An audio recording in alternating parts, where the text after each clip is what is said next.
galera, beleza? Como é que vocês estão, meus amigos? Na boa, o que é que eu sempre digo? A sexta-feira, ela nunca decepciona, sempre um dia de fortes emoções. E a de ontem, rapaz, o bicho pegou, viu? É Aldo Rebelo quase preso.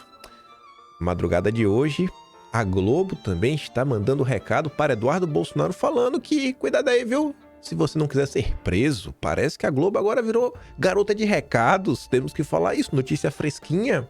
Aí temos mais atualizações sobre as confusões que vêm de fora para dentro.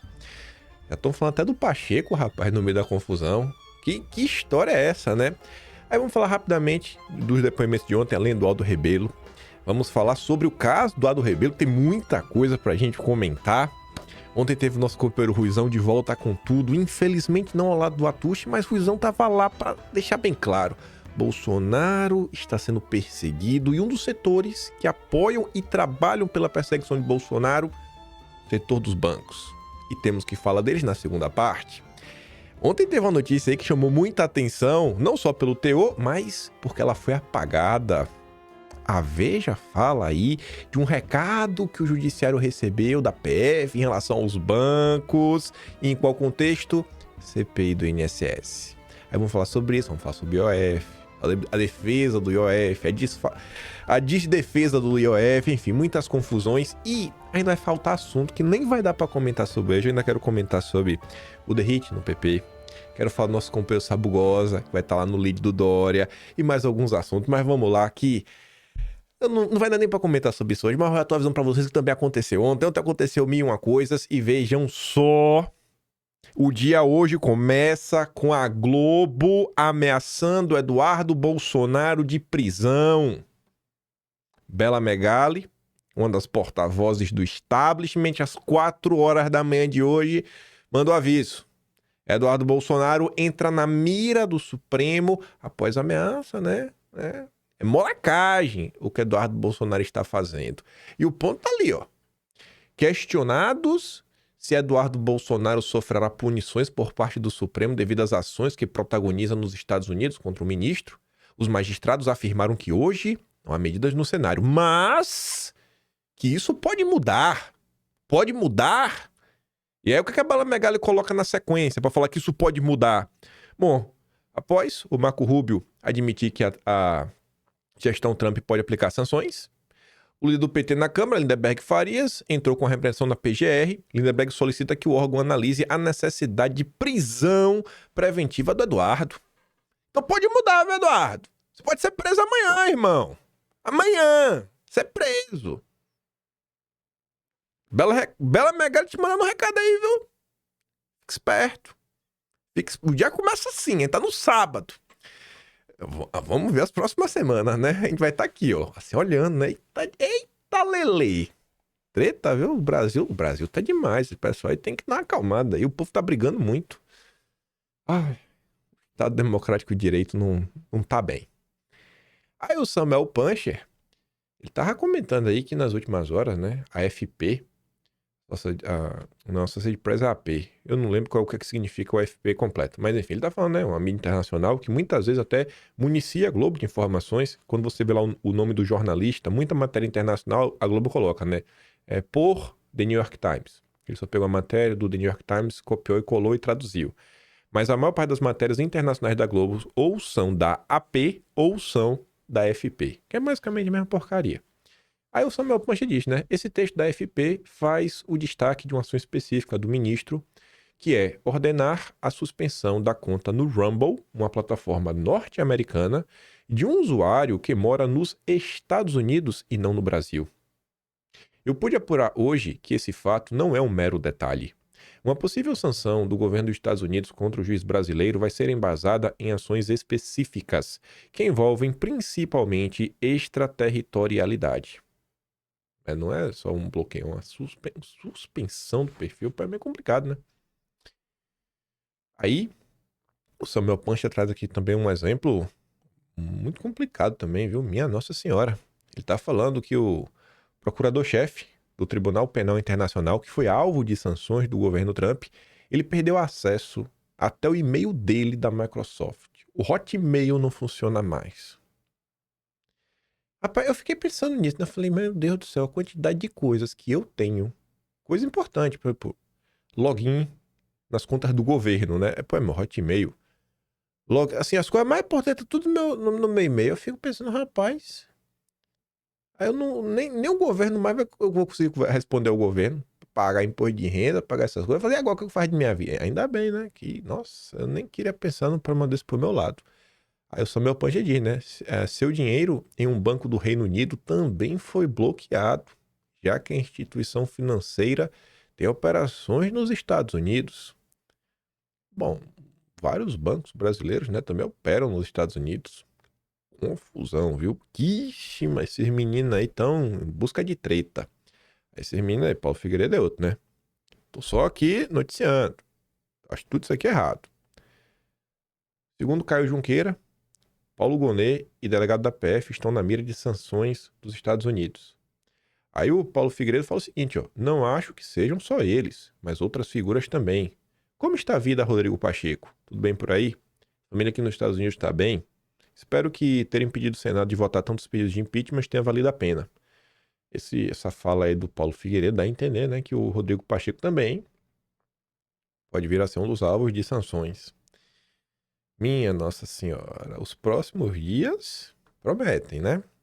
Prometem tretas, choro e ranger de dentes. É quem tá falando aqui do seu Paulo Gonet, ontem teve lá, né, o depoimento do Oslen e também do Aldo Rebelo. Vamos pensar até pelo do Oslen, mas isso aqui foi durante o depoimento do Aldo Rebelo, né? Teve Paulo Gonet deixar vazar áudio em audiência no Supremo. Fiz uma cagada. Né? Ele fazia uma pergunta ao Aldo Rebelo, né? O microfone estava aberto, ele se atrapalhou, né? Não é de bom tom, porque ele é conhecido como ser um cara muito educado, muito polido. E aí falar uma coisa assim, né? Nem combina com ele. Mas enfim. Olsen. Falei Oslen, né? Olsen. Duas coisinhas bem rápidas, né? Que eu acho que deixam a turma da Globo chateada. A turma da Globo fica bem triste com esse tipo de notícia. Olsen nega plano de mobilizar tanques para impedir posse de Lula. Que coisa, né? Que coisa, né? Ô, rapaz. Esse golpe tá estranho, viu? O golpe que não tem nem plano, não tem nem tanque. Ia impedir como? Com badog? E bolinha de gude? Olsen. Nunca soube de reuniões sobre golpe. Só pela imprensa. Só a imprensa, né? Tá bom. A imprensa não mente, então é verdade. Ai. Imagina, né? Vocês sabem o que eu penso, eu sei o que vocês pensam também sobre essa questão, em especial o que estão fazendo com o Bolsonaro, então vamos só andar.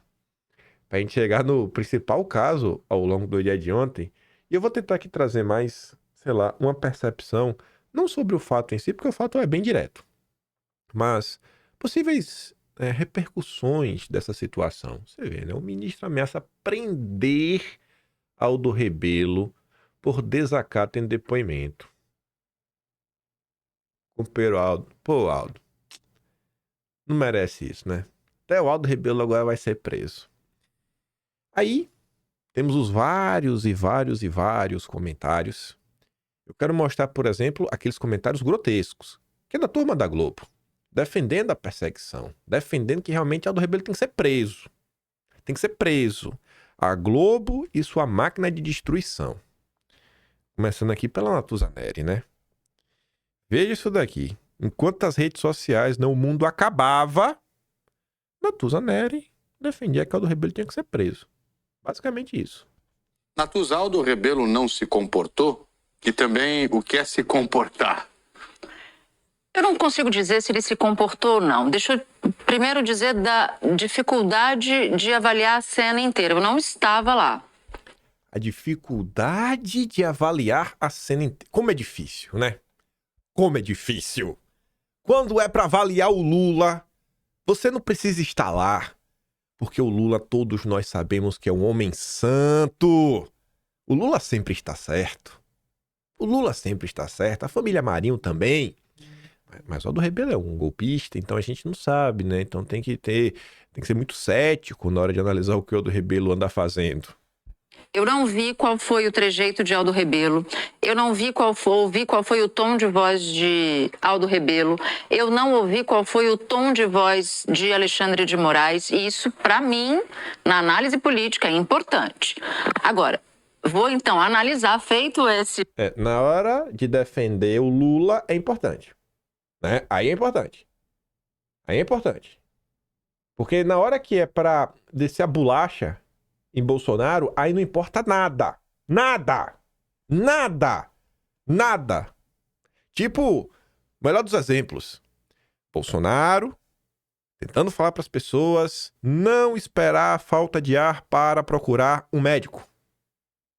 Como é a interpretação da imprensa? Olha lá, ele está debochando das pessoas. Aí não existe boa vontade de parar, sentar, entender, ver se o que está acontecendo realmente faz sentido ou não, ver o trejeito, ver a cara, ver o tom de voz, ver o contexto. Aí ninguém quer saber o contexto. Condena, manipula. Na verdade, eles até sabem o contexto porque eles manipulam, eles precisam saber para manipular. Eita, Natuzanelli, tu aproveita, velho. Porque se tu for uma pessoa que gosta de inverno, pode ter certeza que por muito tempo tu vai estar no calorzinho de um verão que tu nem imagina. Tu aproveita aí os próximos 60, 70 anos de tua vida, tu não vai viver muito tempo. Mas depois, frio tu não vai passar. Frio, minha filha, tu não vai passar. Viaja bastante, vai na neve, porque frio tu não vai passar. Disclaimer, eu vou analisar o texto e o relato frio da cena. Tá. Aldo Rebelo faz uma provocação a Alexandre de Moraes, que reage de maneira, na minha avaliação, desproporcional.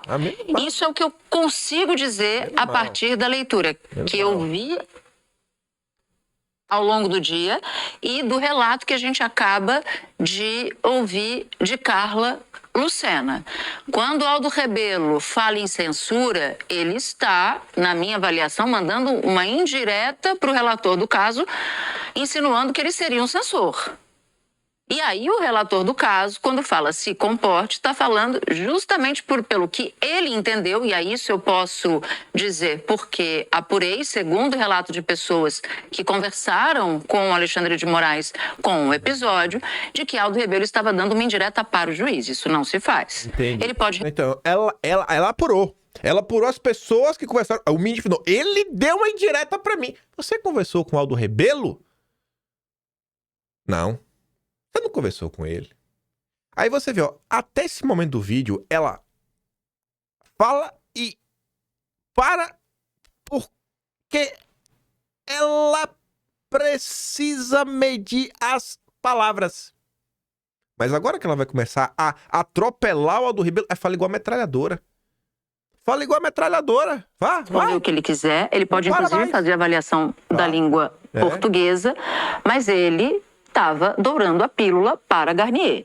É sabido, segundo depoimentos, Procuradoria-Geral da República, e um depoimento importante nesta semana, que foi o depoimento de Batista Júnior, que Garnier aderiu à ideia de golpe. Não se sabe nada. O depoimento é exatamente para saber sobre isso, que o Freire Gomes negou, né, de forma clara, falou, não tô aqui para interpretar o que é isso, né, falou, se eu estou lá de Bolsonaro, não tô aqui para falar o que é isso. Não, a Procuradoria sabe o quê? Não sabe nada, até ali. A fala do Cid que disse. Acabou.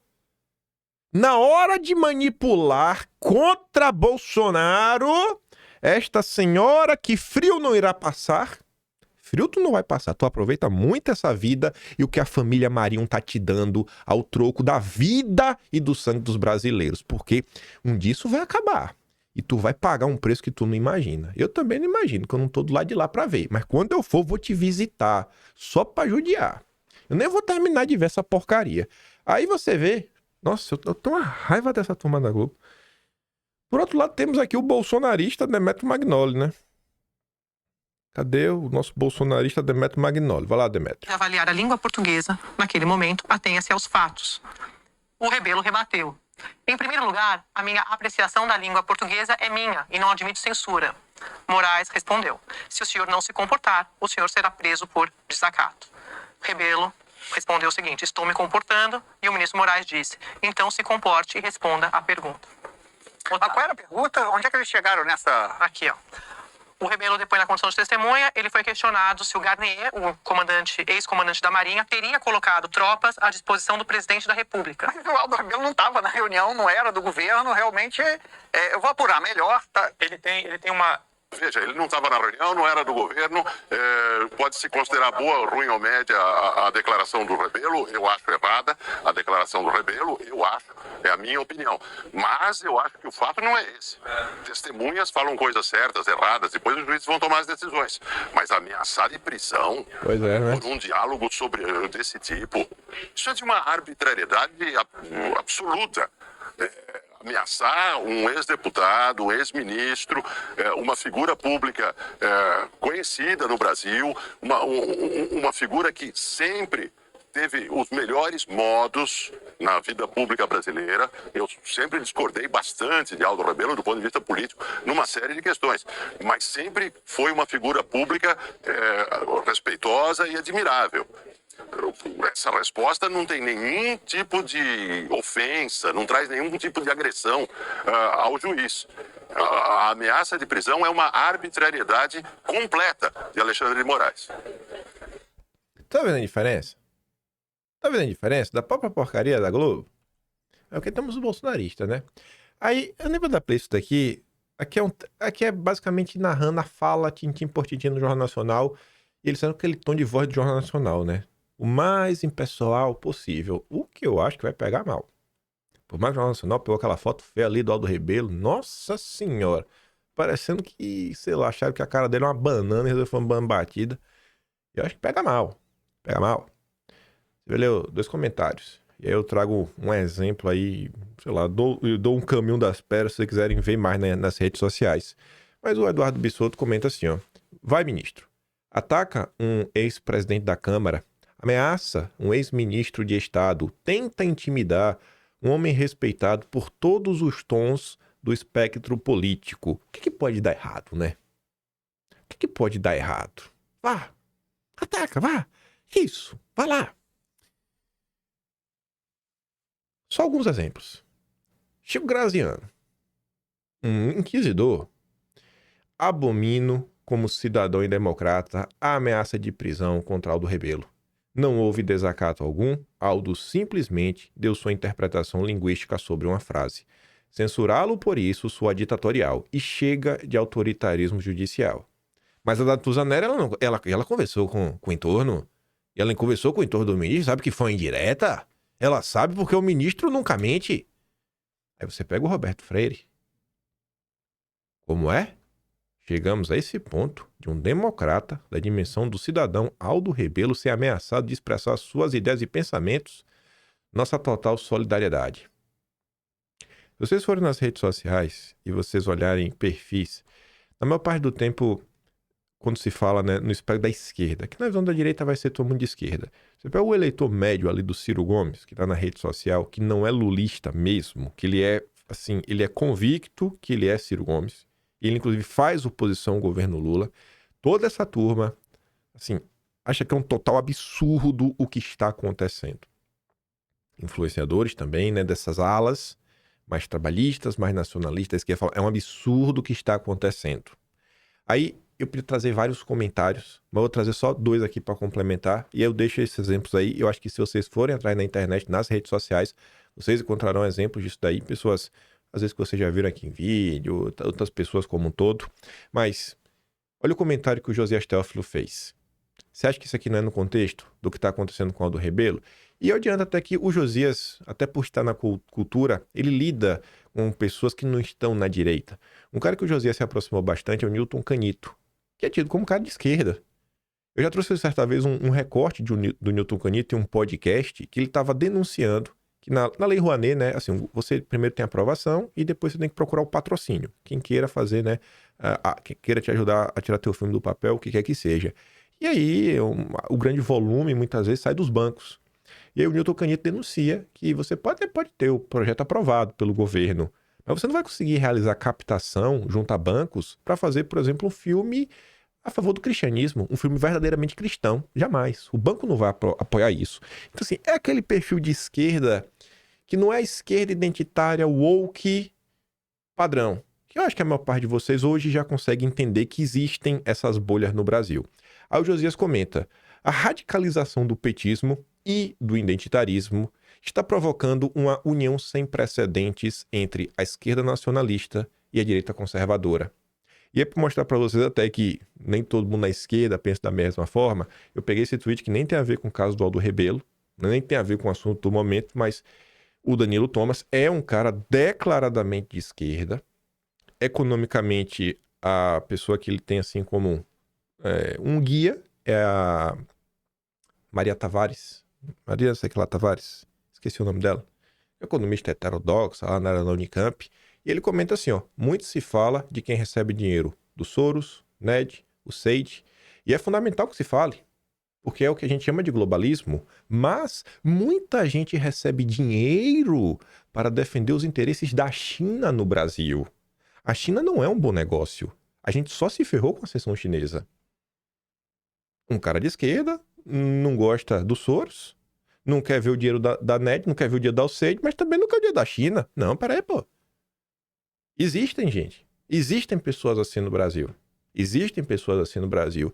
E eu acho que essa turma aí é a turma que dá pra você minimamente, né? Quem sabe trazer um voto no segundo turno. Que seja que ele anule o voto, né? Mas pelo menos não vote no Lula. Pelo amor de Deus. O Lula não dá mais.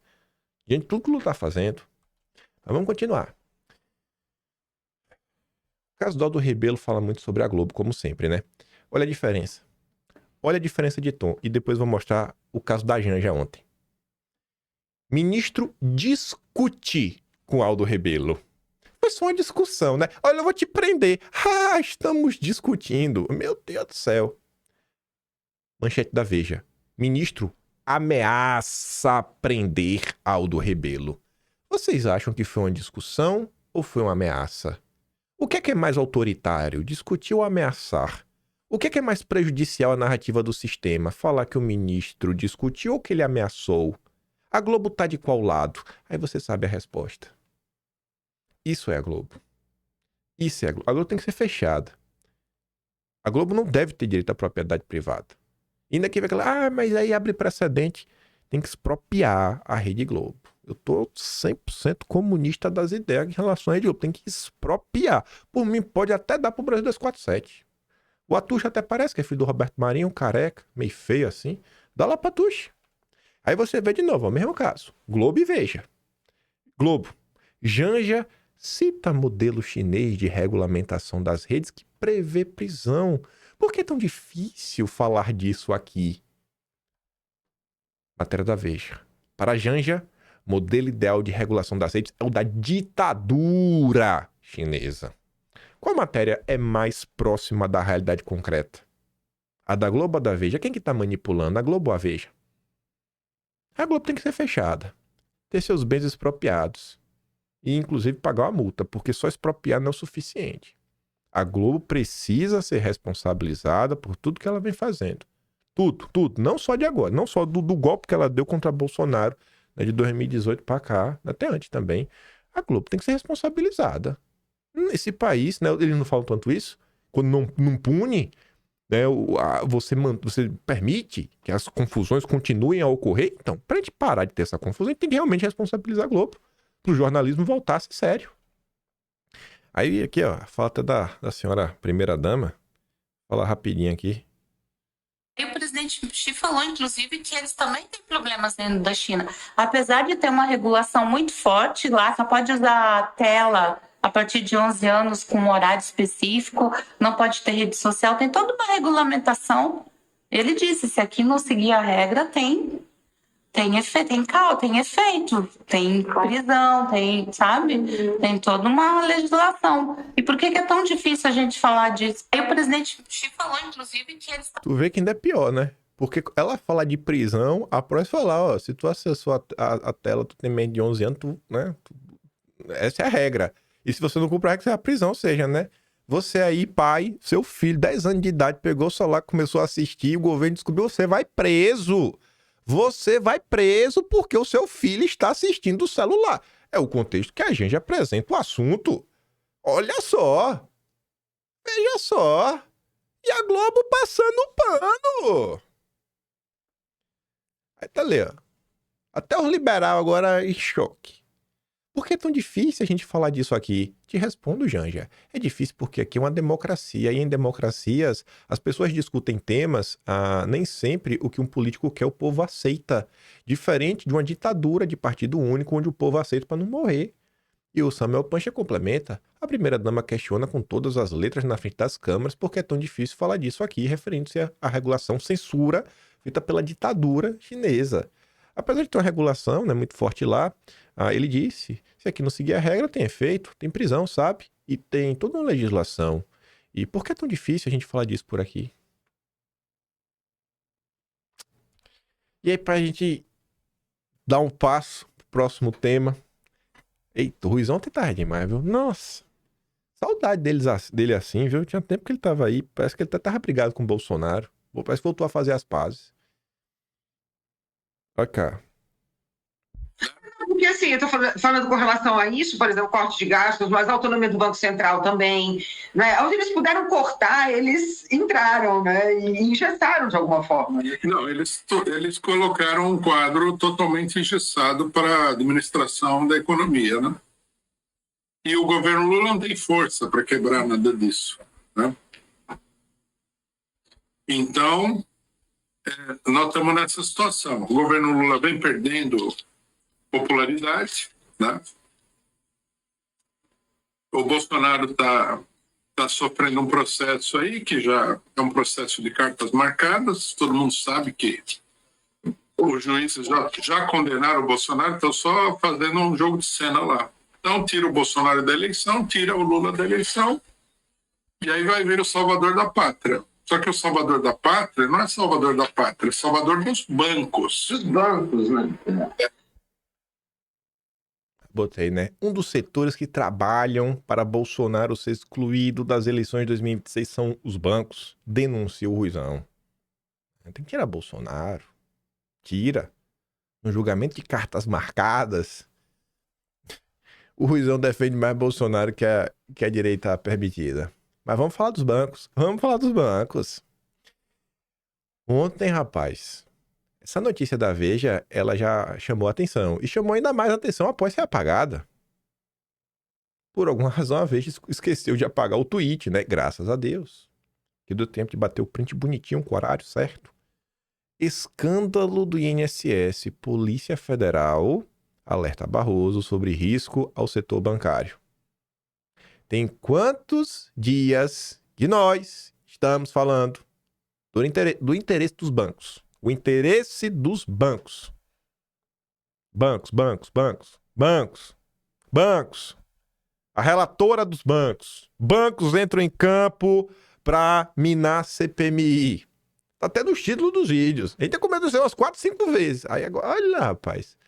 Agora pé, velho. Rapaz, o banco aí, viu? Banco aí. Olha o banco aí, viu?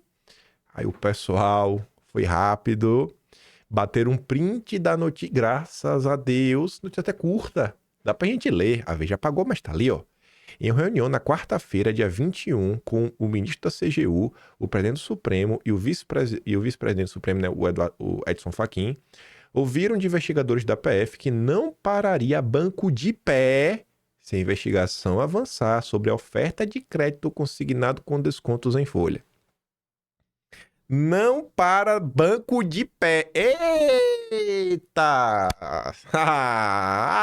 O escândalo do INSS vai acabar. Vai acabar. Vocês estudarem a Lava Jato, vocês verão que o primeiro setor a resolver, né, fazer um acordo aqui, vamos pagar o que tem que pagar e me esquece, foram os bancos. E estamos de volta aqui no mesmo cenário.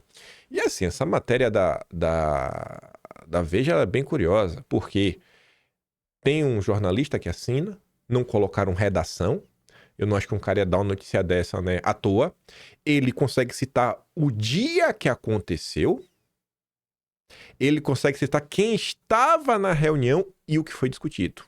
E depois ele continua falando, ó, o INSS autorizou 91 bancos e financeiras a operarem crédito consignado com aposentados e pensionistas em 2020 e 2025. As liberações ocorreram por meio de ACTs, né, os acordos de cooperação técnica, também usados em esquemas de descontos indevidos de associações. Polícia Civil de Minas prende 15 suspeitos de fraudar empréstimos bancários. Gerentes de banco aplicavam golpes em clientes e nos próprios bancos. Já tá aí, né? Notícia de dias atrás. Imagina se for atrás do crédito consignado. Tá ficando gostoso esse país. O clima tá bem gostoso. Aí, antes de a gente falar mais sobre bancos, sobre a questão do IOF, do taxade, tem um ruizão de novo. O ruizão tava demais. É esse aqui. Tá pedindo a cabeça do Haddad.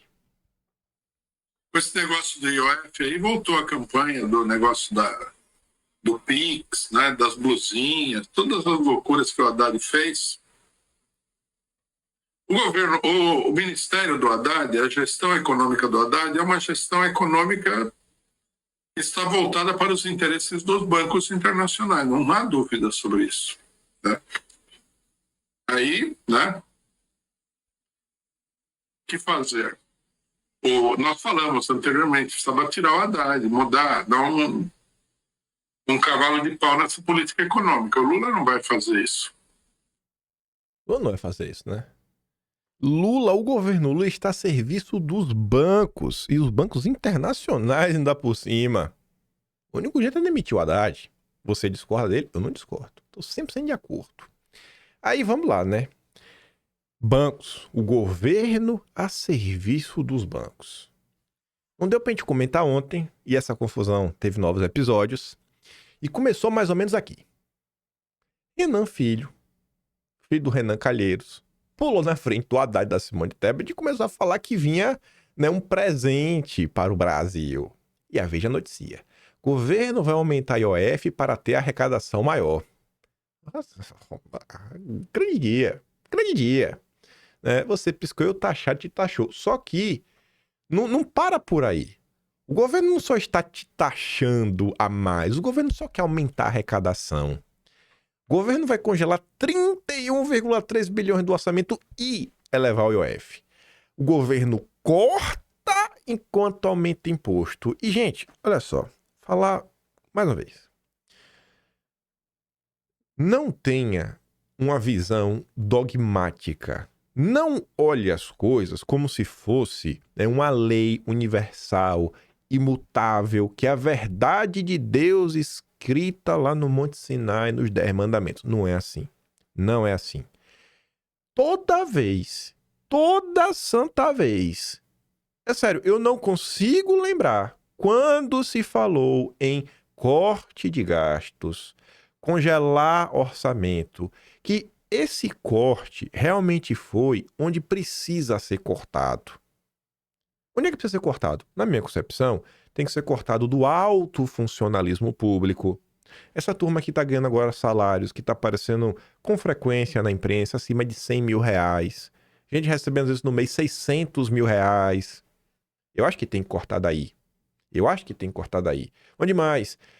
Essas empresas dos campeões nacionais, que muitas vezes recebem aí renúncias fiscais, não deixam de pagar determinados impostos, não precisam. Outros recebem benefício, que é um pouco diferente da renúncia. Meio que a mesma coisa no frigir dos ovos. O grosso tá aí. Na verdade, o salário não chega nem a ser o grosso, mas o salário do alto funcionalismo, que tá mamando com seu dinheiro, é uma questão de dar o exemplo. Só que toda vez que se corta, tá cortando o quê? BPC, que é o dinheiro que tá indo para pobre miserável. Gente, assim, miserável, abaixo da linha da pobreza. O BPC só recebe realmente quem é pobre miserável. É uma situação assim catastrófica o BPC. Cortou dali. É congelamento do salário mínimo, né? Botar limite pro crescimento. É em universidade, que ainda que você fala, a universidade ela tá doutrinando, não vai doutrinar mais. Mas, gente, querendo ou não, no final do dia, Quem usa as universidades é o povão. As elites, hoje em dia, eles não querem nem mais estudar no Brasil. Então, toda vez que vem com esse papo de congelar gasto, é sempre no pobre, na classe média. Não dá mais. Tem que começar a ir para cima do andar de cima, mas o Lula não vai. Porque o Lula está a serviço dos bancos. Dos bancos. Aí a coisa vai ficando mais curiosa. Tanta coisa para falar, né? Lá na questão do Barroso. Eu tenho certeza que deve ter alguns de vocês devem ter levado fé quando eu falei. Mas outro deve falar, rapaz, tu tá muito chateado com os bancos, né? Por que tu tá chateado com os bancos? Eles te fizeram alguma coisa? Porque eu tava falando dos bancos de forma reiterada, né? Eu acho que depois dessa notícia da Veja apagada, agora não resta mais dúvidas que os bancos realmente têm algum problema. E até o Ruizão denunciando que os bancos querem Bolsonaro de fora da eleição. Aí, veja como é que essa medida da IOF ela surge. A Bia da Caserna pergunta, é normal que o ministro de governo antecipe mudanças econômicas como a elevação da IOF a um grupo de investidores em um evento? E onde era esse evento? O governo Lula levará a IOF para fortalecer a arrecadação. Ministro Renan Filho antecipou o dado em evento da B3, a Bolsa de Valores. E isso antes da equipe econômica. Por que precisa dar tantas explicações para os banqueiros? Por que, Lula? Por quê, hein? Conta aí pra gente. Aí a coisa começou a atrapalhar. Aí você acha, não, o Lula fez o que fez porque foi tipo Pix. O Lula ia começar a perder apoio do povão, né? Ter impacto na popularidade do Lula. Não. Esquece isso, porque se fosse por isso, o Lula não tinha passado por cima com tudo no corte do BPC. Por causa de má repercussão, Fazenda avalia revogar parte das medidas anunciadas para o IOF. Má repercussão. Tu acha que preocupando com o povo? Por causa da péssima repercussão no mercado financeiro. E onde é que sai essa notícia? No Lauro Jardim. Quem é o Lauro Jardim? O porta-voz do mercado financeiro. Vocês entendem o que eu sempre digo? É um padrão. Sempre vai vir pelas mãos do Lauro Jardim. O mercado financeiro ficou muito chateado, né? O Ministério da Fazenda está nesse momento avaliando revogar algumas delas. As ordens vieram. Não vai fazer. Nós, os bancos, não permitiremos. Não é do nosso interesse. Desfaça agora. Entre as medidas está a cobrança do IOF de 3,5% nas compras de cartões internacionais, de viagem pré-pagos, olha agora, na compra de moeda estrangeira em espécie, nas remessas ao exterior, nos empréstimos externos de curto prazo e nas aplicações financeiras no exterior. Gente, essa compra aí do cartão de crédito internacional, blusa da Shine Shopee, tu acha que os bancos estão preocupados com isso? Ah, se lasque! Agora tu vai mexer na minha aplicação, no dinheiro que eu tô aplicando lá fora, não, aí não venha tocar no meu dinheiro. Não venha tocar no... Eles são investidores. Eles compram títulos da dívida e ficam no sofá assim, eu estou investindo. Ai, que dureza ser investidor. Eu comprei uma dívida do governo que vai me pagar com certeza. Não estou ganhando 15% fácil no sofá de minha casa, né? Os reis da Selic, a gangue da Selic. Medida equivocada no IOF representa forte abalo para a reputação da equipe econômica.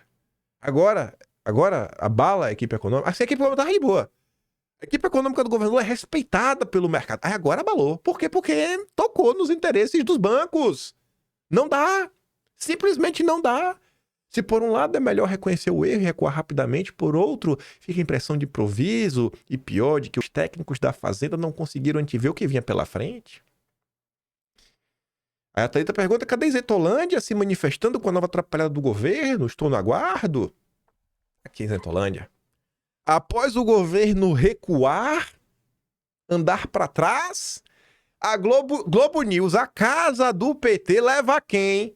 Um dos banqueiros que sempre está naquelas reuniões do Lula com os bancos, ou do Haddad com os bancos. Quem? O Marcelo Noronha, do Bradesco.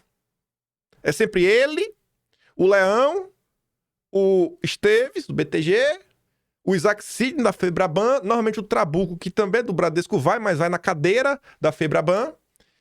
Quem mais que sempre vai também? Tá sempre lá batendo o ponto.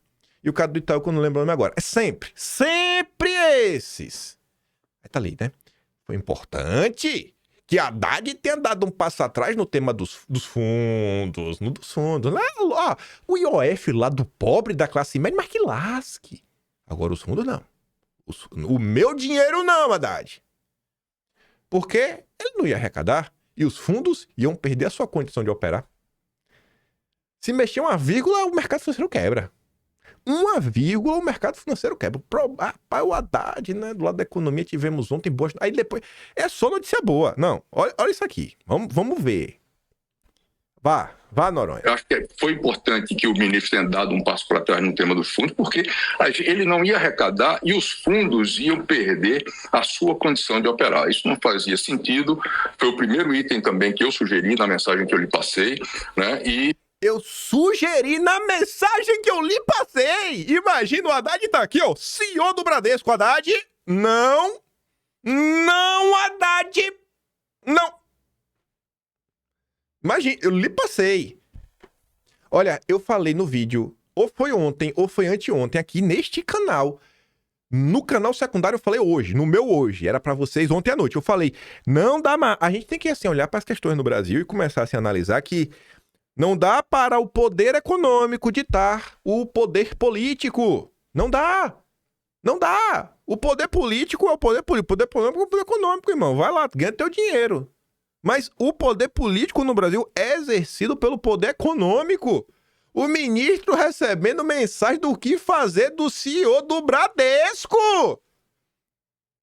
E tá... Não, a maior normalidade do mundo. A maior normalidade do mundo. Mas vamos continuar. E fiquei feliz dele ter dado esse passo para trás, né? Agora, do lado da economia também, eu acho que a gente ontem teve boas notícias, né, Júlia? Porque esse contingenciamento anunciado... Peraí, tivemos boas notícias vindo da economia. Calma, vamos lá, peraí. Tivemos boas notícias vindo da economia. Nós, o povo soviético, né? O que é uma boa notícia, gente, da economia? Aumento de salário. Deflação, né? Deflação quando os preços caem. Isso a gente não só tinha na era Bolsonaro. Geração de empregos. O que mais que é notícia boa na economia? Redução da taxa de juros. Redução de imposto. Eu acho que isso são boas notícias no âmbito da economia. Isso são boas notícias. Vamos ver, né? O que o banqueiro que dá ordens para Haddad por WhatsApp diz que foram notícias boas da economia. Né? Agora, do lado da economia também, eu acho que a gente ontem teve boas notícias, né, Júlia? Porque esse contingenciamento anunciado de 30 bi foi acima do que o mercado esperava. A gente estava com o dólar, com o real apreciando, né? Taxas longas fechando ontem, né? E veja, hoje a gente também, né?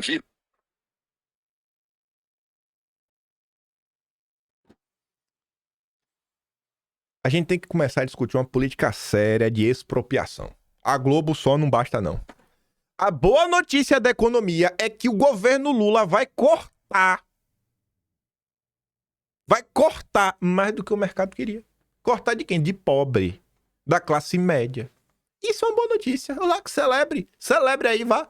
Lula vai gastar... O governo, né, vai deixar de gastar com o povo. Celebre. Vá, celebre aí, vá com a boa notícia. Celebre com a boa notícia. Celebre. Sofra mais. Sofra pra gente alcançar o superávit primário. Enquanto o nominal tá explodindo. E explodindo com a Selic de 15%. Vai lá ver o crescimento da dívida mesmo, real. Vai lá. Celebre o superávit primário. Celebre. E deixa o nominal explodindo. Ninguém fala um ai do nominal. Vá. Bate palma aí, vá, bate palma, vá, mostre que você é gado. Sai aí no meio da rua, chama os e fala, vamos agradecer quem tá sofrendo pelo superávit primário. Expropriar sua Globo, tem que criar uma política séria de expropriação nesse país. Não vou dar, não, eu não sei nem se eu dou play no resto mais. Eu tô nervoso o mercado completamente. Eu acho que a turma do fundo já virou a página, né? Tem um pouquinho de estresse, mas eu acho que já virá nessa página também, porque esse mercado financeiro é muito pragmático, né, também. Então a gente tem de frente, né? Tá certo? Com aquilo que dá para mexer, né? E foi isso que aconteceu. A gente viu hoje de tarde, né? O câmbio, né, novamente se apreciando. Não tem por que ser diferente. Foi boa a medida da contingência. Essa arrecadação que a gente não queria ver, aumento de tributos, efetivamente, mas tem mais 20 bi aqui. E eu acho que tem um terceiro efeito, e a nossa equipe econômica, ela trabalhou nisso, Júlia e Adriana, que é o seguinte, é um cálculo preliminar, né? Vou fazer essa ressalva aqui, mas que a gente vem com uma política retracionista, né? Uma política monetária, contracionista. Então, ela vai ser ajudada com essas medidas para o crédito a empresas, tá certo? Porque, de acordo com a nossa equipe, talvez a gente veja aqui uma contração equivalente a um aumento de taxa entre 0,20% a 0,5% no topo, né? Então, em tese, com isso, o Banco Central poderia, vai depender dos modelos dele, eu estou me atrevendo aqui, né, a dizer que vou manter a taxa de juros no próximo Copom, não preciso mais subir. Então ele tem uma ajuda aqui.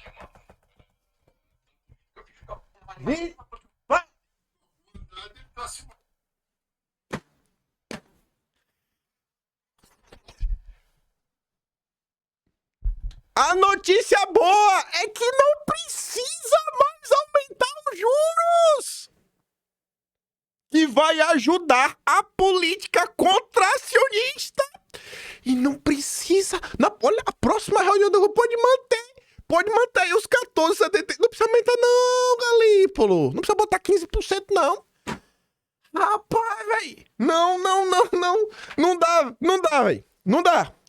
Alguém tem que denunciar isso aqui na PGR. Lesa pátria. Rapaz, velho.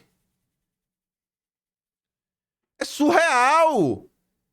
O que está acontecendo nesse país é surreal. E o povo não faz a mínima ideia do que está acontecendo. Aí o que eu falo pra vocês é que o povo não tem lobby. E são sempre os campeões nacionais que eu cito pra você. Gente, experimente fazer alguma coisa e veja quem são os anunciantes. Olha lá, empresários criticam o governo por alta do IOF, deveria aprender com Milei. Olha que curioso, né? Começa com o Flávio Rocha. O Flávio Rocha, esse belo rapaz liberal, ele acelera, meu. Liberal, meu. Foi um dos que defendeu a taxinha das blusinhas da Shein da Shopee. Porque ele, enquanto varejista, ele quer importar para ele meter a etiqueta dele e te vender mais caro. Aí, nessa hora, o Flávio Rocha quer protecionismo. Nessa hora, o Flávio Rocha defende imposto. Aí, agora que ia mexer no dinheiro dele, aí agora é liberal, meu. Liberal, ele acelera. Aí, o outro, Rubens Ometo. O Ometo da Cosan prevê impacto na inflação. Essa inflação, né? Nossa... Pior que o Flávio Rocha mesmo, que é o cara de direita. Eu não lembro de que tá o Flávio Rocha aí nos últimos 2 anos. Para falar da nossa democracia, né? Da nossa democracia pujante, não abre a boca. Podia, não sei, né? Fazer uma camisa lá, 8 de janeiro da Riachuelo. Uma camisa patriota. Aí, além, quem que a Folha chama pra opinar? João Camargo, presidente do grupo de empresários Esfera Brasil, também lamentou. O Grupo Esfera é aquele grupo bonito que compete com o grupo do Dória para fazer esses eventos internacionais. O Grupo Esfera também não gostou. E o outro nome é o Pablo Cesário. Esse nome vocês não devem conhecer e nem importa. O importa é a posição que ele ocupa. Ele é presidente executivo do Abrasca. O que é o Abrasca? É a Associação Brasileira das Companhias Abertas. As superempresas dos liberais, que aceleram, que estão aí na Bolsa de Valores, como a Ambev do Lema, a Alpargatas, a JBS da família Batista. Ele também criticou. Aí só para você entender, Abrasca, em termos históricos, uma coisa bem rápida. Se você falar no Atlas, fevereiro de 2024, no dossiê histórico da Globo com a Time Life, Aí a gente falava, né, mostrando o Klaus Schwab vindo ao Brasil, convidando o Roberto Marinho para ser membro do Fórum Econômico Mundial, e aí mostrava que o primeiro convite que foi feito para o Klaus Schwab vir ao Brasil, porque ele já tinha vindo antes por livre e espontânea vontade, mas não há convite. O convite, quem fez por Klaus Schwab vir, quem trouxe ele, tá aqui, ó, o Globo, 4 de junho de 85. Quem convidou ele, né? Paulo Setúbal apoia a correção monetária, né? Vamos corrigir. Olha, sempre a correção monetária, fazer um ajuste aqui, acolá. A afirmação foi feita ontem pelo presidente da Abrasca, Paulo Setúbal Neto, aos 130 empresários estrangeiros que participaram da sessão de abertura do primeiro Fórum Internacional de Economia promovido pela EMF, né, que é Economic... eu não sei, Fórum, né, que seria Fórum Econômico Mundial, da Suíça com apoio da Abrasca. Olha a Abrasca aí. E o povo tá desesperado. As pessoas estão desesperadas. As pessoas não sabem mais o que fazer para comer. As pessoas não sabem mais o que fazer para comer. O brasileiro tá perdendo... Assim, o brasileiro perdeu a gana. E não é a ganância do mal, é porque eu não sei qual seria a palavra. O brasileiro perdeu assim, a coragem de buscar por algo, porque ele não consegue ver no horizonte dele uma melhoria. Ele olha assim e fala que só tá piorando e só vai piorar. Mas tá aqui, ó. Olha aí. Aí. Tá vendo onde veio o problema? Antes da abertura do encontro, Klaus Schwab explicou que o objetivo do seminário é oferecer aos estrangeiros que ainda não têm negócios no país a oportunidade de contatos com empresários brasileiros. Leu. Investidor internacional é a gangue da Selic. Pode meter na cadeia. Todos. Esquece esse papo aí de investidor internacional. É cilada, Bino. Para que os participantes ficassem mais à vontade, foi proibida a presença da imprensa nos debates. Olha lá. Klaus Schwab é careca, né? Esses carecas não gostam de imprensa não, viu? Os carecas não gostam da imprensa. Pra todo mundo ficar mais confortável, né? Aí, o ano seguinte, empresários e banqueiros de todo mundo esperam a avaliação brasileira. Começou ontem no Rio, seminário da Fundação MF, da Fórum Econômico Mundial. O Klaus Schwab explicou que os 150 participantes do encontro pretendem ouvir das autoridades do governo brasileiro avaliações sobre alguns temas como a expectativa da inflação, do crescimento econômico, do déficit público. Ninguém quer saber sobre perseguição, sobre como é a vida do pobre, se tem esgoto, como tá a segurança, como tá a saúde. Ninguém quer saber disso. O povo que se lasque. O povo não tem lobby. No ano passado, quando... associados do Fórum Econômico se reuniram no Rio pela primeira vez, também sob o patrocínio da Abrasca. Abrasca! Lula será o primeiro brasileiro desde Pedro II a ser homenageado na Academia Francesa em Paris. O que isso tem a ver com o que está acontecendo? Macron drenando petróleo do outro lado da margem equatorial, mas para o Brasil, importante mesmo é a Academia Francesa homenagear um semi-analfabeto. Tá aqui, ó. Entenda a homenagem do Lula. Entendeu? Você bota várias medalhas para ficar tão pesado e facilitar o beija-pé. PT diz que memes de Tachad não preocupam e que Haddad ficará conhecido por reduzir impostos.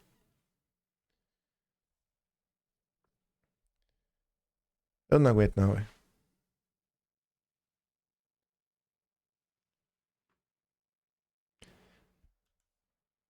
Lamban Sincere. Atrapalhada com IOF ofusca anúncio de congelamento de despesas que poderia resgatar a credibilidade da equipe econômica. O Estadão, no mesmo tom do CEO do Bradesco, né? Pô, notícia boa, velho. Ia cortar, ia congelar o dinheiro do pobre, da classe média. Pô, notícia tão boa. E aí veio do IOF, né? Pô, Haddad. Em um misto de arrogância e amadorismo, a equipe do Haddad perdeu uma rara oportunidade de capitalizar uma boa notícia a seu favor. Quando ninguém mais esperava que o governo anunciasse medidas à altura do que o país precisaria para cumprir o limite de gastos e a meta fiscal, Haddad e Tebet surpreenderam a todos ao participar da divulgação corriqueira como o relatório bimestral de receitas e despesas e anunciar um congelamento de gastos de 31 bilhões. Assumir que as projeções de receitas e despesas estavam equivocadas, mais que uma constatação, exigiria a adoção de medidas práticas para conter gastos e aumentar a arrecadação. E tudo isso há pouco mais de um ano das eleições. Era ocasião, portanto, para a equipe econômica renovar a crença em seu trabalho na defesa da responsabilidade fiscal. Abalada desde o fim do ano passado, quando medidas para rever gastos foram anunciadas junto com a isenção do imposto de renda para quem ganha até R$5.000. Cometendo lambanças em série, o governo jogou por terra a chance de resgatar sua credibilidade. Em primeiro lugar, a despeito de ter guardado as informações a Chet Chaves ao longo da semana, a equipe econômica foi ultrapassada pelo o Renan Filho, que, ao evento de São Paulo, antecipou o tamanho do congelamento de despesas e o anúncio do IOF para cumprir a meta fiscal. Quando a entrevista em Brasília começou, o congelamento de gastos, ainda que bem maior do que os analistas esperavam, já não interessava a mais ninguém. Ainda assim, Haddad insistiu em discorrer sobre o tema e aguardar o fechamento dos mercados para explicar o aumento das alíquotas do IOF, que já causava repercussão imediata no câmbio e na bolsa por sugerir uma tentativa de controle de capitais. A atrapalhada continuou quando a informação sobre o aumento das alíquotas do IOF sobre operações de câmbio de pessoas físicas e jurídicas, crédito para empresa e previdência privada foi finalmente confirmada por meio da publicação de edição extra do Diário Oficial da União. O secretário executivo da Fazenda, Dário Durigan, deu a entender que as medidas haviam sido previamente acertadas com Galípolo. Nas palavras do secretário do Tesouro Nacional, Rogério Seron, e do nosso amigo Robinson Barreirinhas, aquele do Pix, elas contribuiriam para reforçar a política monetária. Galípolo, no entanto, fez chegar à imprensa que não concordava com as medidas. Não concordo não, viu? Ó, banqueiros, ei, eu não concordo não, viu? O Haddad aí quer taxar vocês, viu? Eu não concordo com isso não. Enquanto Haddad, por meio de suas redes sociais, negou tê-las negociado com o Banco Central. Só que não parou aí. Prevendo a exploração política que a oposição faria de um anúncio de medidas de aumento de impostos que impactam a classe média, Haddad, Rui Costa, Gleisi e Sidônio decidiram rever uma parte delas. Na quinta, às 11h30 da noite, por meio de redes sociais, o Ministério da Fazenda recuou da taxação dos fundos e na sexta, por volta de 8h30, Haddad disse que não pretende inibir investimento no exterior. Tá? E o IOF vai voltar atrás também? O do fundo eu entendi. Eu entendi que pros bancos aí não vai interferir nada. Mas e o povão, Haddad? O povão aí que compra chá, Shopee, né? O povo aí que trocar um dinheiro para viajar pro exterior. Essa turma vai pagar mais, Haddad? Como é que funciona isso aí, pai? Conta aí pra mim, vá. Conta aí, pai. Conta aí. E aí? Certamente haverá quem elogie a rapidez da Fazenda e corrigir o erro no mesmo dia que cometeu. Isso não deve redimir o governo por tamanho equívoco, nem anula as demais medidas arrecadatórias, que tornarão Haddad novamente alvo de mais que prováveis piadas com o apelido de Taxade. Mas há que questionar como ninguém foi capaz de prever o estrago que a medida causaria, o que sugere que o governo Lula nada aprendeu com o episódio da isenção de imposto de renda, né, a taxação do PIX. A repetição do erro indica, na melhor das hipóteses, certa ingenuidade, e na pior, a prepotência de quem tem a convicção de estar com a razão. Manter ou reverter as medidas é um prato cheio para a oposição se refestelar. Bastava não ser tão amador e avaliar a pertinência de lançá-las antes de causar mais uma crise. Aí o Renato comenta, né? A notícia de... Antes dessa confusão toda começar. Faria Lima já acena para a saída de Lula em 2026 e ações podem explodir. Analistas do banco americano Morgan Stanley acreditam que a B3 pode bater 189 mil pontos em 2026. A Renato fala, né? A Faria Lima não assiste a política de longe. Ela faz parte do jogo. Não concorre em eleição, mas age como se já soubesse quem vai ganhar ou cair. Transformou o Brasil em gráfico. O país só vale a pena quando é fácil de ser comprado. O povo vira número, a política vira risco, e qualquer desvio na cartilha financista vira motivo para alerta no mercado. Quem manda mesmo não pede voto, influencia o sistema por dentro, e o mais curioso é ver gente achando que a democracia está em perigo por quem protesta e não por quem lucra quieto. Se a Faria Lima já não é mais pró-Lula e nunca foi de verdade à direita, quem será que ela quer no comando? Aí eu tinha lido isso e outras coisas e escrevi o seguinte: o próximo presidente, se de fato quiser reordenar o país, terá que enfrentar a influência desproporcional do mercado financeiro. A Faria Lima hoje não apenas participa do debate, ela condiciona decisões centrais do governo. Eu tuitei isso daqui antes do Marcelo Noronha afirmar com todas as letras na Globo News que mandou pro Haddad. O que tinha que fazer? Mandou no WhatsApp do Haddad. BTG, Itaú e outras instituições exercem um papel que ultrapassa o setor bancário. funcionam como vetores de pressão sobre políticas, prioridades orçamentárias e escolhas estratégicas. Escrevi isso antes do Noronha confessar que mandou um WhatsAppzinho, né? Um zap pro Haddad. Sem redefinir esses limites, qualquer tentativa de reconstrução nacional continuará subordinada a interesses que não representam a maioria da população. Eu não vou comentar disso aqui não, que tem as coisas do Banco Central para comentar, e depois mostrar o que é que o pobre está sofrendo, mas vou botar aqui de volta com o Pedro Ruizão. Esse aqui é um pouco mais longo. Botei ali, né? Ruizão denuncia que Lula está a serviço dos... Mais uma denúncia, né? Dos bancos e do globalismo, enquanto a burguesia segue com sua trama golpista para retirar Bolsonaro das eleições de 2026. Ruizão ainda diz que Lula está fora da realidade e Haddad é o coveiro do governo.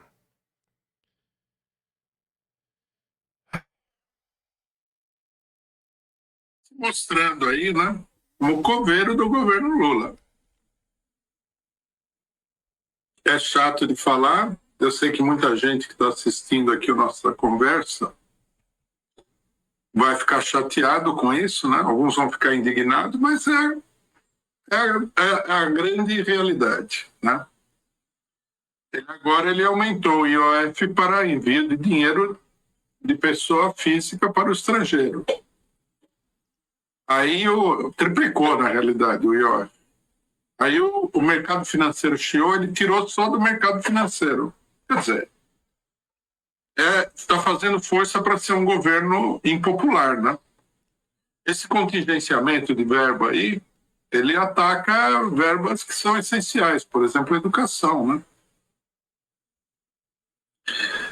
É a economia dominada pelo imperialismo, Lula não consegue fazer absolutamente nada, né? E nós estamos assistindo a essa lenta desagregação do governo do PT. E a burguesia, por sua vez, ela faz os planos dela aí à vista de todos, né? Ele já é a conversa corrente dos jornais burgueses, da televisão, da Globo, de todo mundo, que a polarização está sendo quebrada, né? Quer dizer, nem Lula, nem Bolsonaro. Vamos escolher uma pessoa maravilhosa aí, que vai ser a pior desgraça que o Brasil já teve até hoje. Agora, o que eu acho interessante é que nós estamos falando que isso daí está para acontecer há muito tempo. Que o negócio do Bolsonaro tem nada a ver com golpe de Estado, nada, que é pura manipulação das eleições. E aí vem a burguesia, através dos seus jornais, e fala: estamos quebrando a polarização. Bolsonaro na cadeia, o Lula está sangrando na água, vamos escolher um presidente da República que não seja nem Lula nem Bolsonaro. E o pessoal não cai a ficha. Eles não se dão conta.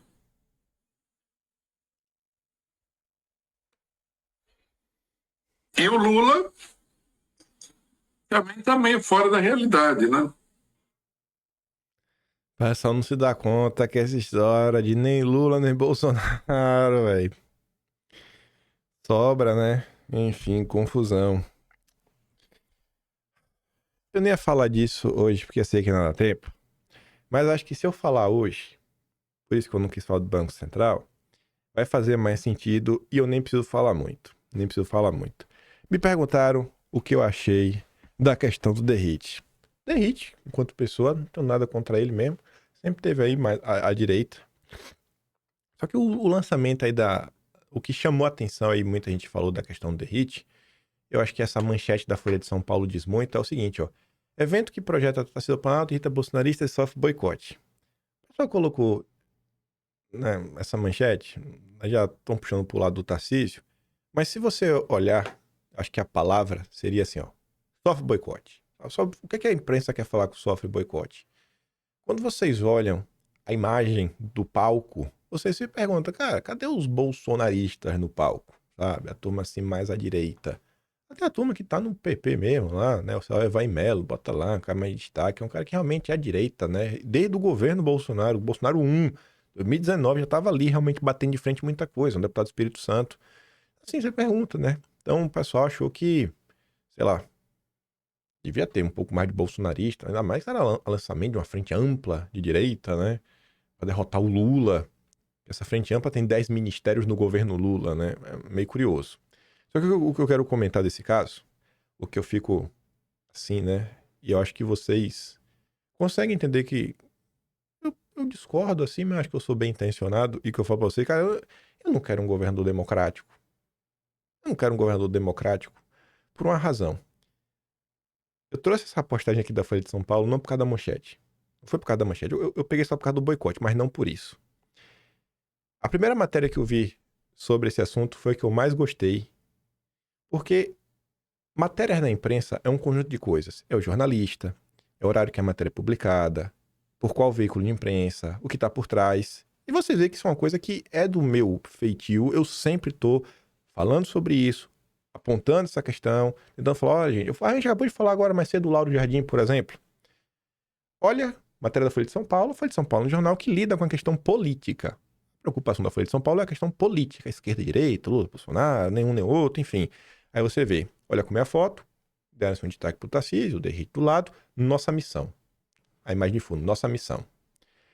Já a primeira notícia que eu vi sobre esse tema, e que foi a que mais me chamou minha atenção, não só pelo tom, mas pela imagem, a semiótica que estampa a capa, foi do Valor Econômico. O jornal do Grupo Globo, especializado em cobrir a economia e o mercado financeiro. Olha a imagem escolhida pelo Valor Econômico. O que me chamou a atenção não é o Ciro Nogueira, não é o Kassab, o Valdemar, cadê o Rueda que tá aqui também, né? Enfim, não foi esse pessoal. Olha a imagem que o Valor Econômico fez questão de destacar. Equilíbrio fiscal. Austeridade fiscal e finalmente iremos entrar e alcançar a meta e o superávit primário. Sabe? Essa é uma promessa. Olha, é isso aqui, ó. Essa é a frente. É aqui, ó. Sabe? O Valor Econômico pegou o frame de todo grande investidor, né? Que a tropa da Selic adora ver. Equilíbrio fiscal. Olha. Enfim, né? Isso aqui acho que fala... Eu não tô nem falando do Derrite, né? Eu tô explicando por que eu não quero um governador democrático. Olha, mano, não dá, velho. Não é que eu não quero equilíbrio fiscal. Não é que eu não acho que tem que ter responsabilidade. É que simplesmente eu não acredito que ninguém, principalmente nenhum dos governos democráticos, vão dar um enquadro no alto funcionalismo público. Vai mexer no super salário do judiciário. Se for pra cortar, tem que começar cortando daí. Não resolve, mas dá o exemplo. Não resolve, mas dá o exemplo. Eu quero cortar ali primeiro. Ali. Aí depois a gente pode ver o resto. Mas corta ali. Corta ali. Bota o dedinho na ferida. E já quem tá falando aqui também, né? 3 coisinhas rápidas. Resumo dos movimentos para 26. A esquerda inteira quer tirar Bolsonaro no tapetão, impedindo que ele concorra. A direita permitida quer tirar Bolsonaro no acordão partidário, impedindo que ele concorra. Eleição sem Bolsonaro é o verdadeiro golpe. E aí eu encerro, na verdade, com essa imagem aqui, né? Mas, primeiro, né? Ah, Sabugosa! O Sabugosa sabugou, viu? Lide, Dória, acelera, meu. Liberalismo, hein? Você curte? E esse evento aqui, o Space Liberdade, vai divulgar ou vai deixar, né, na escolha? Aí o Mafinha relembra. O Sabugosa fez campanha para não negociar a eleição da Câmara, porque é melhor perder de pé. Aí uma semana depois estava jantando com algozes das pessoas do Rio de Janeiro. Passou a campanha de São Paulo falando que não desprendeu as pessoas em casa, não fica em casa. Agora está dando palestra no grupo lobista do Dória, que foi a pessoa que mais fechou pessoas no Fica em Casa em todo o Brasil. É duro, né? Vai ser vendo, o nosso Visconde Sabugosa. A tropa dos princípios e valores. Os princípios eu não sei, agora os valores a gente tá vendo, né? Os valores realmente estão aí caindo por todos os lados. Ah, Sabugosa, viu? Fala o que for, viu? Eu sou chato, mas eu não sou injusto. Eu sou chato, mas eu não sou injusto. Olha, bicho, pode pegar aí um caso aí que você fala, você tá pegando o pé demais, tá... Vai lá se eu estou sendo injusto. O tempo passa e o tempo passa e tá ali, né? Injusto ou não sou? Sou chato? Sou muito chato.